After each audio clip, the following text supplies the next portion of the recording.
टाशी तिलक और नमस्कार। तिब्बत टीवी के हिंदी प्रसारण में स्वागत है।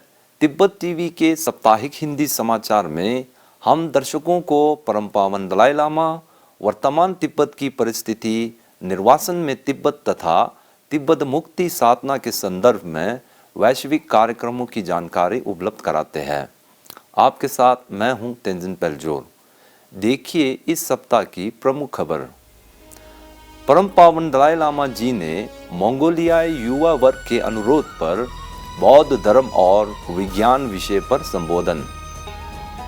परम पावन दलाई लामा जी ने धर्मशाला क्षेत्रीय अस्पताल में कोरोना महामारी का पहला टीका लगवाया।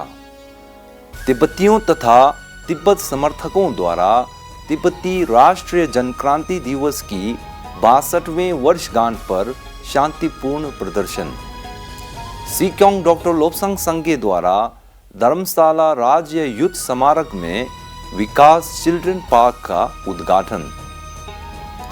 परम पावन दलाई लामा जी का उत्तराधिकारी चुनने की प्रक्रिया में चीनी सरकार की भूमिका अस्वीकार। अमेरिकी प्रतिनिधि सभा के अध्यक्ष नैन्सी पेलोसी द्वारा तिब्बती जनक्रांति दिवस पर बयान। लिथुनिया की संसद में तिब्बत के लिए सर्वदलीय संसदीय समूह की ऑनलाइन बैठक। अब सुनिए समाचार विस्तार से। 11 मार्च 2021 को परम पावन दलाई लामा जी ने मंगोलियाई बौद्ध अनुयायियों के अनुरोध पर धर्मशाला स्थित अपने आवास से वीडियो लिंक के माध्यम से बौद्ध धर्म एवं विज्ञान विषय पर उद्बोधन दिया है। इस अवसर पर लामिन गेगिन रिम्पोछे ने परम पावन दलाई लामा जी का मंगोलियाई लोगों की ओर से अभिवादन किया। उन्होंने परम पावन दलाई लामा जी को मंगोलियाई युवा वर्ग को प्रवचन देने के लिए आभार प्रकट किया। अपने संबोधन में परम पावन दलाई लामा जी ने कहा कि जब हम महान मंगोलिया भूमि की बात करते हैं तो उसमें बाहरी और भीतरी मंगोलिया, कलमिकिया, बुरियत तथा तुवा शामिल होते हैं। ये वह जगह है जहां बड़ी संख्या में जातीय मंगोलियन रहते हैं जिनके साथ हमारा ऐतिहासिक संबंध है। ऐतिहासिक रूप से मंगोलियाई बौद्ध धर्म के अनुयायी है और हमारे बीच अनूठा संबंध रहा है। उन्होंने कहा कि मंगोलिया और तिब्बत के बीच गुरु और शिष्य का संबंध रहा है। परम पावन तीसरे दलाई लामा सोनम ग्यात्सो ने मंगोलिया लोगों को बौद्ध धर्म की अध्ययन के लिए प्रेरित किया है और दलाई लामा का उपाधि मंगोलिया नरेश ने तिब्बत को गुरु के रूप में दिया था। उन्होंने कहा कि बौद्ध धर्म का मंगोलिया के साथ श्रीलंका, बर्मा और अन्य पाली परंपरा में अध्ययन करने वाले में भी फैली है।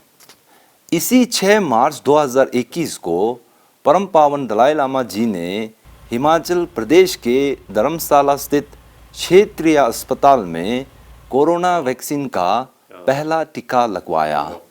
इस अवसर पर पत्रकारों को संबोधित करते हुए परम पावन दलाई लामा जी ने भारत सरकार तथा हिमाचल प्रदेश सरकार के प्रति आभार प्रकट किया है।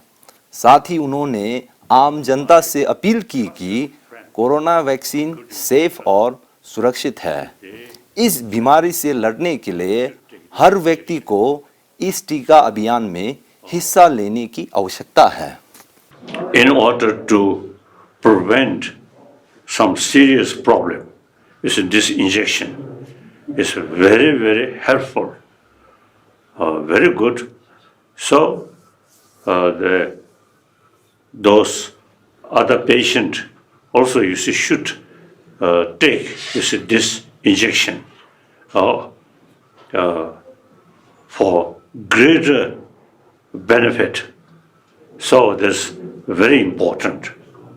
10 मार्च 1959 में तिब्बत पर चीन द्वारा अवैध कब्जे के कारण हजारों तिब्बती भाई बहनों ने चीनी शासन के विरोध में शांतिपूर्ण प्रदर्शन कर अपने देश की रक्षा हेतु बलिदान दिया था।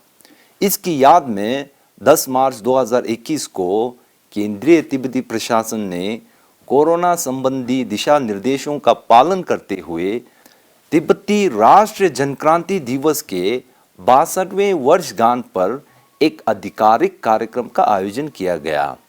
इस अवसर पर केंद्रीय तिब्बती प्रशासन के लोकतंत्र के 3 स्तंभों के प्रमुख सिक्योंग डॉक्टर लोब्संग संगे, संसद के अध्यक्ष श्री पेमा जुंगने, मुख्य न्याय आयुक्त श्री सोनम नुरबू थाकपो, मंत्रीगण, संसद सदस्य तथा विभिन्न विभागों के अधिकारियों ने भाग लिया। अपने संबोधन में डॉक्टर संगे ने इस दिन को चीनी शासन के दमनकारी नीतियों के तहत यातना झेल रहे तिब्बती वीरों तथा तिब्बती शहीदों की याद में समर्पण किया है। उन्होंने कहा कि पिछले 60 वर्षों के अधिक समय से चीनी शासन ने लाखों तिब्बतियों की जानें ले ली है। आज हम सभी इन वीर शहीदों की याद में एकजुट हुए हैं। उन्होंने चीनी दमनकारी शासन के अंदर इस वर्ष में मानवाधिकार हनन तथा सांस्कृतिक नरसंहार का उल्लेख किया था।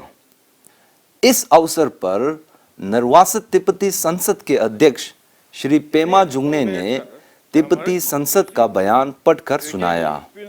कई सूचना माध्यमों से प्राप्त विश्वसनीय जानकारी के अनुसार तिब्बत पर चीनी कब्जे के विरोध में विश्व भर के तिब्बती समुदाय तथा तिब्बत समर्थक द्वारा विभिन्न देशों में स्थित चीनी दूतावास के बाहर नारे लगाकर धरना व शांतिपूर्ण प्रदर्शन आयोजित किया गया।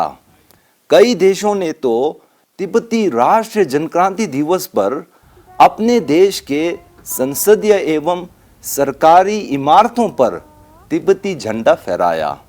इस दिन को याद करते हुए भारत समेत विभिन्न देशों के तिब्बत समर्थकों ने सार्वजनिक व्याख्यान, संगोष्ठी, चर्चा व विचार विमर्श का आयोजन किया।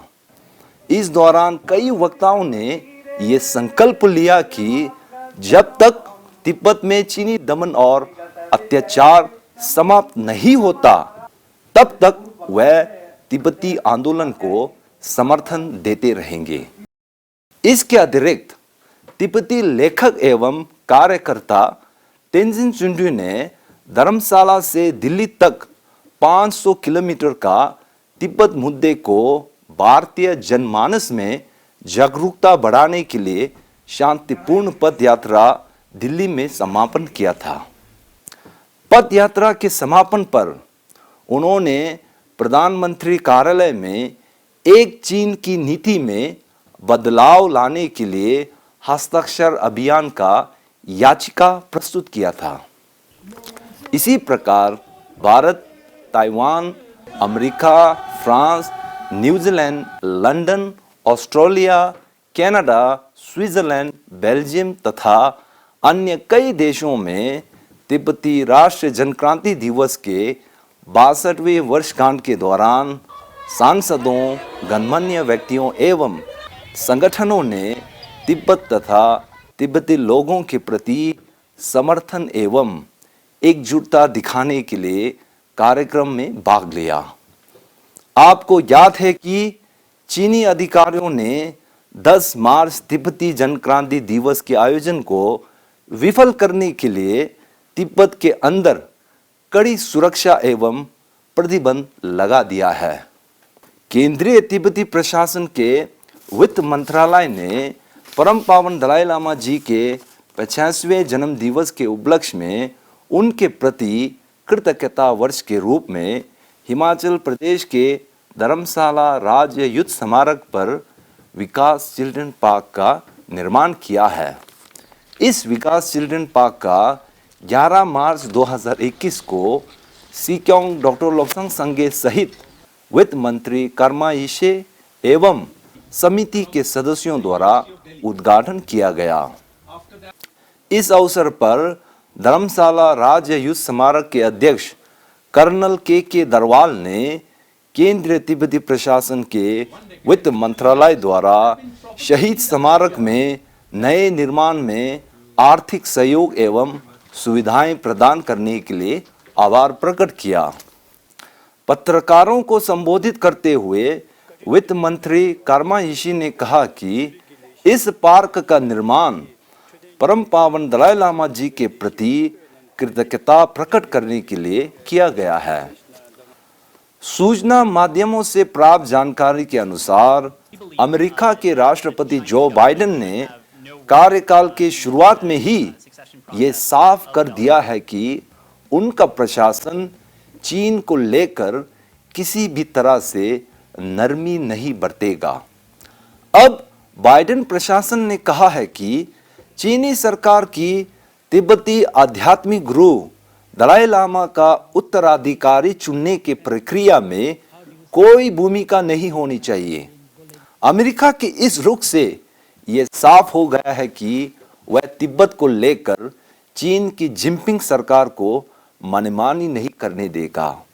वही इससे पहले अमेरिका के राष्ट्रपति जो बाइडेन ने तिब्बती धर्मगुरु दलाई लामा को तिब्बती नव वर्ष अर्थात लोसार की बधाई दी थी। इससे हर बार की तरह इस बार भी चीन की बौखलाहट सामने आ गई। 10 मार्च 2021 को तिब्बती राष्ट्रीय जनक्रांति दिवस के 62वें वर्षगांठ पर अमेरिका प्रतिनिधि सभा के अध्यक्ष नैन्सी पेलोसी ने परम पावन दलाई लामा, तिब्बत और तिब्बतियों के समर्थन में अपना बयान जारी किया है। अपने बयान में उन्होंने कहा कि 62 वर्ष पहले वीर तिब्बती भाइयों एवं बहनों ने अपने जीवन और संस्कृति की संरक्षण के लिए चीनी शासन के खिलाफ शांतिपूर्ण प्रदर्शन किया था। आज हम तिब्बती लोगों के साथ खड़े हैं और उन तिब्बतियों को सम्मान पूर्वक नमन करते हैं जिन्होंने अपने अधिकारों और स्वतंत्रता के लिए बलिदान दिया है। बीजिंग ने पिछले कई दशकों से तिब्बत के संस्कृति, पहचान और इतिहास को नष्ट करने के लिए हर प्रकार का अभियान चलाया है।